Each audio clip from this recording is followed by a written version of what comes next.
ওগো আল্লাহ শুকর তোমার,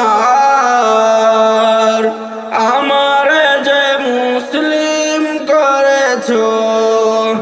ওগো আল্লাহ শুকর তোমার, আমারে যে মুসলিম করেছো। ওই খুঁটিহীন নীল আকাশ ভুবন মাঝে তুমি কুদরতি ইশারায় রেখেছো।